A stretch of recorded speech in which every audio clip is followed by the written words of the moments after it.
estudante! Seja bem-vinda à nossa aula de literatura. E hoje a gente vai ver aqui algumas poções mágicas. Na verdade, nós vamos ver o que há de mágico nas histórias, nos nossos contos de fadas. E vamos conhecer um pouquinho sobre esse conto. Vamos ver também algumas versões diferentes. Se essas histórias que você já conhece fossem contadas de um jeito diferente. Primeiro, eu peguei daqui do caldeirão alguns elementos para te ajudar a descobrir a história. A nossa história de hoje tem ratos, tem abóbora, uma carruagem, sapatinho de cristal? Você já sabe que história é, né? Mas antes a gente vai consultar um almanaque de contos de fadas para saber um pouquinho mais sobre este mundo tão maravilhoso dos contos de fadas. Então vamos ver o que a gente tem neste almanaque. Olha lá comigo.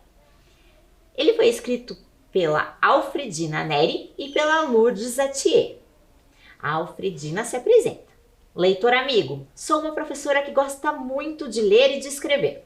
Nem sei quando isso começou. Só sei que fazer o livro que você tem em mãos foi mais um prazer que me dei e espero que lê-lo seja prazeroso para você também. Ainda mais quando tratamos de contos de fadas. O prazer aumenta, porque se existe algo que tem durado no tempo, são eles, não? Você já reparou como os contos de fada não morrem? Cada geração vai tratando deles com seu jeito, mas eles permanecem. Foi assim que imaginamos, Lourdes e eu, fazer você se encantar com tudo o que os contos de fadas têm ainda a nos dizer, independente de nossa idade e de onde a gente viva. E a Lourdes. Eu sou de Vila Isabel, no Rio de Janeiro, um bairro associado ao samba. Acho que minha paixão por histórias começou pelos sambas enredo da escola Unidos de Vila Isabel, que sempre me fascinaram pela forma como descreviam o que a escola desfilaria na avenida. Samba enredo mistura tudo: personagens, épocas, cidades, comidas, danças e por aí vai. Acho que cresci assim, misturando tudo. Daí, para chegar à criação do Almanaque dos Contos de Fada, não foi difícil. Do que eu me lembro, misturava tudo desde sempre. Então, já estava no caminho. Mas no meio da minha história tem a Bárbara, minha filha. Quando ela era pequenininha, descobri a maravilha que é a literatura infantil e como é possível viajar por meio dessas histórias. Agora ela está grande, mas ainda lemos juntas algumas histórias infantis. Espero que o mesmo aconteça com você, leitor. Este é um feitiço que a Alfredina e eu colocamos neste livro. Tomara que pegue. E se você reparou bem aqui nas fotos das autoras, percebeu que uma está representada ali como princesa e outra como bruxa. E as duas contribuíram para a história. Então, eu acho que ambas são importantes, né? Tanto as princesas quanto as bruxas, para as histórias nos contos de fada. E hoje, o que você vai conhecer são versões diferentes para a mesma história. A versão contada por uma princesa e a outra versão contada por uma bruxa. É isso aí. Vamos ver o que mais essas autoras nos trazem ali nos contos de fadas. Veja lá. Rumpelstiltskin. Que nome diferente! Você já ouviu falar nesse personagem? Ah, imagino que sim. Só tô pensando agora em resgatar com você, porque vai ser importante você saber o que aconteceu lá no final da história depois, porque tem uma salada de contos, não é? Então, olha lá. Um moleiro muito pobre que tinha uma filha bonita mentiu ao rei dizendo que ela sabia tecer a palha e transformá-la em ouro, só para casá-la com o príncipe. O rei mandou que provasse tal façanha. A moça, para fazer o que seu pai havia inventado, recebeu a ajuda de um homenzinho de nome secreto bem esquisito, Rumpelstiltskin. Ele conseguiu fazer a transformação da palha em ouro. Em troca, exigiu que desse seu filho, já que tinha conseguido se casar com o príncipe. Ela ficou desesperada. O homenzinho deu uma chance. Se ela desvendasse o nome dele, não levaria seu filho. Será que ela conseguiu descobrir? E aí, você acha que ela conseguiu descobrir um nome tão difícil desse? Bom, mas aí é assunto para outra história. O que eu quero também lembrar com você é de como esses contos chegaram até nós. Porque os contos de fada eram sempre transmitidos geração para geração pela oralidade. Ou seja, as pessoas mais velhas iam contando para as mais novas e assim por diante. Mas não tinha registro nenhum. Como então a gente poderia saber? Ah, mas teve gente que resolveu registrar o que ouvia por aí. E a gente tem um cara chamado Charles Perrault, lá na França. E ele reuniu isso mesmo. Ele saiu pelo reino ouvindo as histórias e registrou num livro. E depois pôde ser traduzido para várias línguas e assim chegou até nós. Temos aqui alguns exemplos das histórias dele que foram contadas por diversas gerações. Também tem um trabalho semelhante ao do Charles Perrault, feito lá na Alemanha, pelos irmãos Grimm. Eles fizeram algo muito parecido, ouviram as histórias de lá. Só que eles fizeram algumas modificações e é por isso que tem algumas histórias que foram contadas lá pelo Charles Perrault e depois contadas também pelos irmãos Grimm, que tem algumas diferenças. E a gente vai poder fazer até algumas comparações depois para ver o que teve de diferença e ver qual é a versão que mais te agrada. Mas as duas são muito importantes e a gente pode conhecê-las, certo? Bom, agora eu tenho um desafio para saber o que você sabe sobre contos de fada. Tem que ser bem rapidinho agora, hein? Então, vamos lá. Eu vou propor algumas questões e você vai ter que anotar as respostas, tá? Só anote as respostas, não precisa das perguntas. Combinado? Então, olha lá. Se você não tiver como escrever, também não tem problema. Responda oralmente, porque eu só quero saber se você consegue responder mesmo, tá? Então, vamos lá. Diga rápido, rapidinho. Então, vamos ver ali. Uma história que tem um gato muito sabido. Que história é essa? Você sabe? Um gato muito sabido? Ah, beleza, depois a gente confere. Uma garota que se distraiu na floresta. Que garota que se distraiu na floresta, no meio do caminho? Uma fada má que deseja a morte da menina que nasceu. Uma fada má. Qual é a história? Uma menina de lindos e longos cabelos loiros. Que história é essa dessa menina? Uma menina pobre que passa fome e frio. Ah, será que você se lembra? Depois, um cisne que pensou que era pato. Essa tá fácil, né? Sabe qual é? Depois a gente tem mais uma ali. Um príncipe que era amado por uma sereia. Olha que legal! E a última aqui que eu te desafio. 4 amigos inseparáveis que tocam juntos. Bom, se você não conseguiu responder a todas essas perguntas, dá uma olhadinha com bastante atenção, porque tem as ilustrações ali de todas essas histórias. Então, eu vou te dar um tempinho para ver se agora você consegue descobrir. Então, confere ali.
Agora ficou fácil, né? Você já conferiu que tem todas as representações aqui com imagens e você já viu que é craque em contos de fadas, né?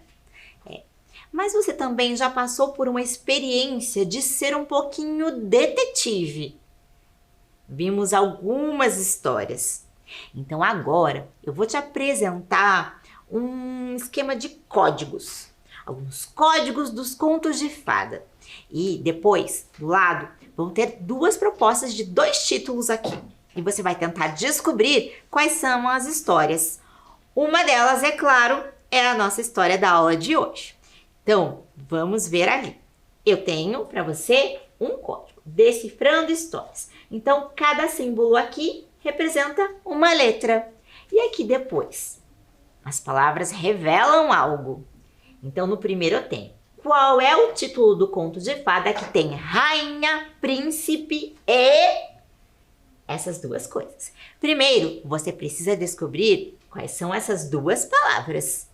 Aí depois vai ficar fácil para você descobrir qual é o título da história. No segundo caso é: Qual é o título do conto de fada que tem rainha, príncipe e essas outras duas coisas? E aí, qual é o título? Então, descubra lá, depois a gente volta para ouvir a história.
Então, ficou fácil, não ficou? Então vamos ver lá.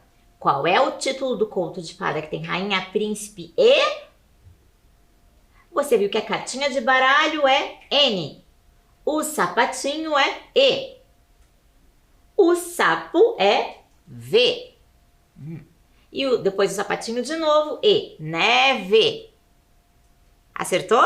Ótimo. E embaixo começa com E. A chave é S, então como é que ficou? Espelho, isso mesmo. Então, qual é o título do conto de fada que tem rainha, príncipe, neve e espelho? Branca de Neve e os Sete Anões. Isso aí! Ótimo! Agora o outro. Qual é o título do conto de fada que tem rainha, príncipe e... Opa, tá parecido com o anterior, né? Mas vamos ver lá. Maçã. Maçã é B. Coroa. A. Então é Ba. O castelo é I. Bai. A estrela L. E o sapatinho você já sabe que é E. Baile. Opa, tem um baile. Rainha, príncipe, baile. E a outra palavra, que é maior. A chave você sabe que é S. A coroa é A. Sapatinho.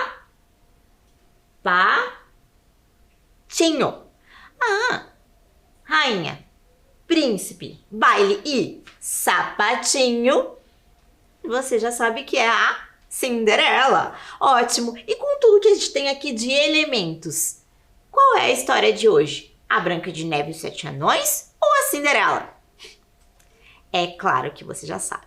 É a Cinderela. Então nós vamos ouvir essa versão da história.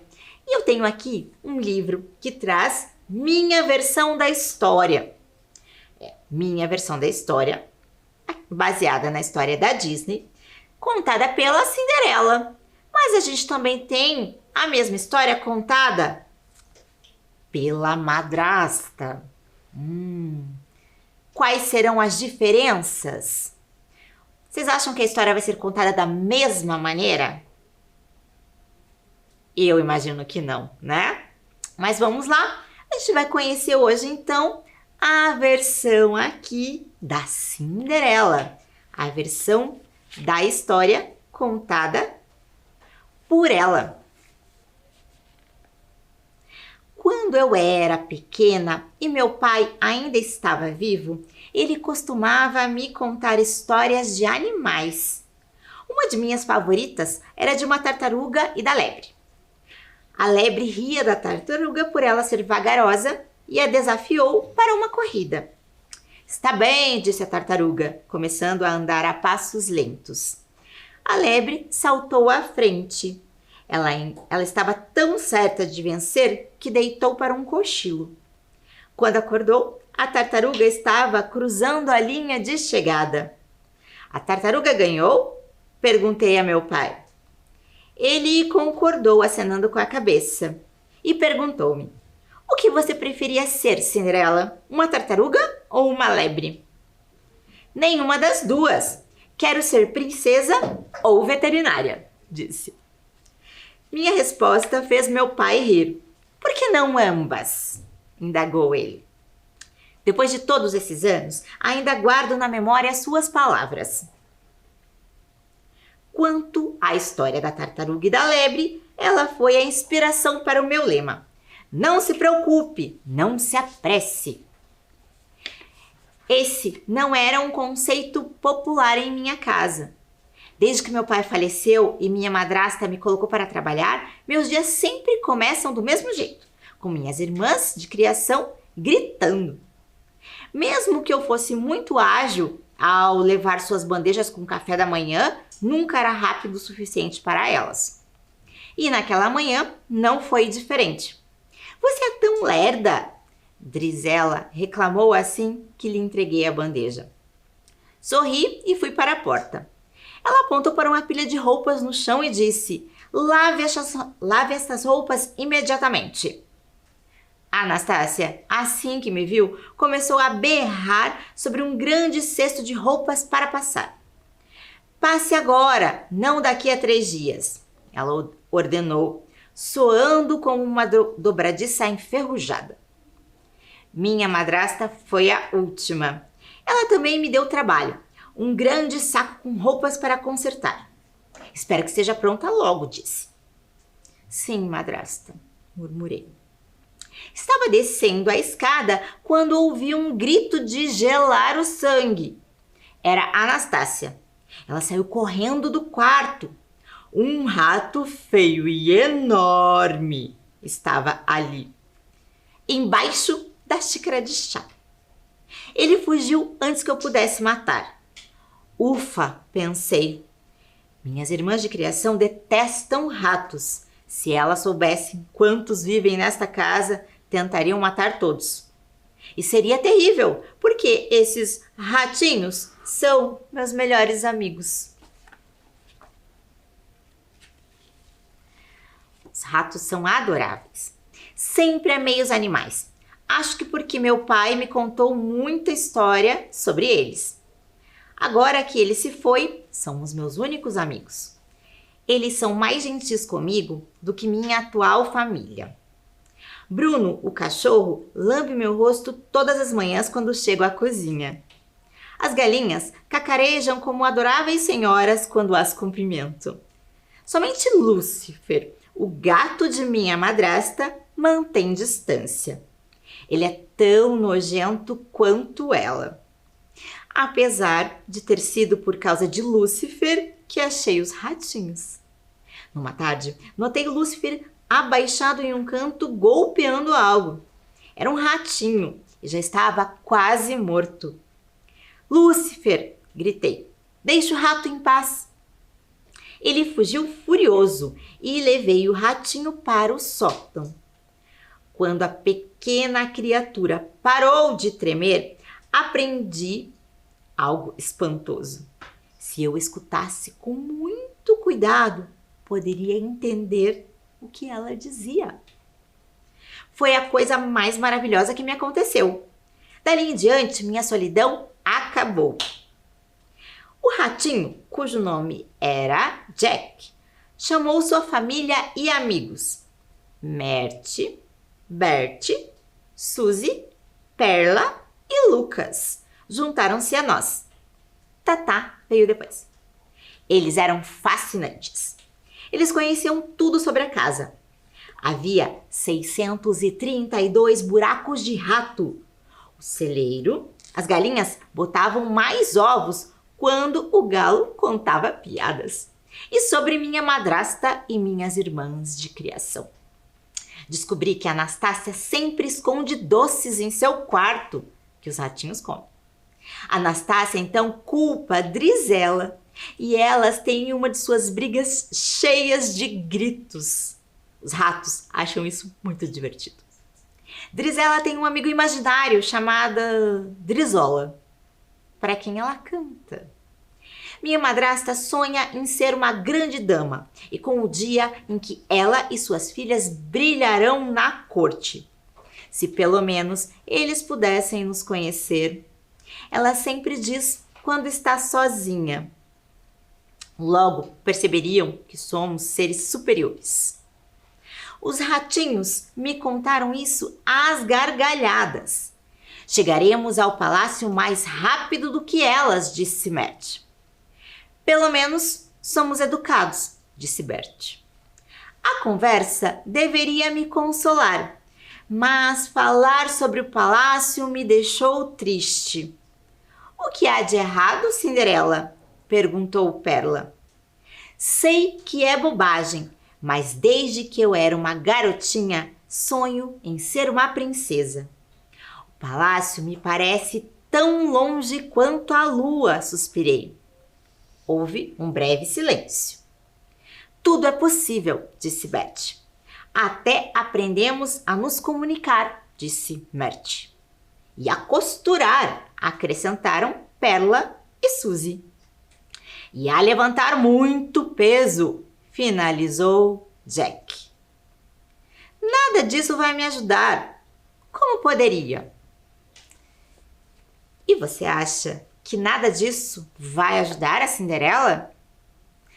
Bom, até agora, está parecida com a versão que você já conhecia deste conto? Tem alguma diferença? Bom, é a própria Cinderela contando. Agora, a gente tem que entender que tem a opinião dela aí presente. Então, eu te deixo um convite para ir pensando nessa história, lembrando do que acontece depois. Se você tiver um material de registro, já coloca o que acontece aí na sequência. Já pode colocar o que você acha, o que você se lembra dessa história. E na próxima aula, eu volto aqui para contar para você o final dessa versão da Cinderela e para a gente conhecer a versão da madrasta também. Então, não perca a nossa próxima aula. Até lá!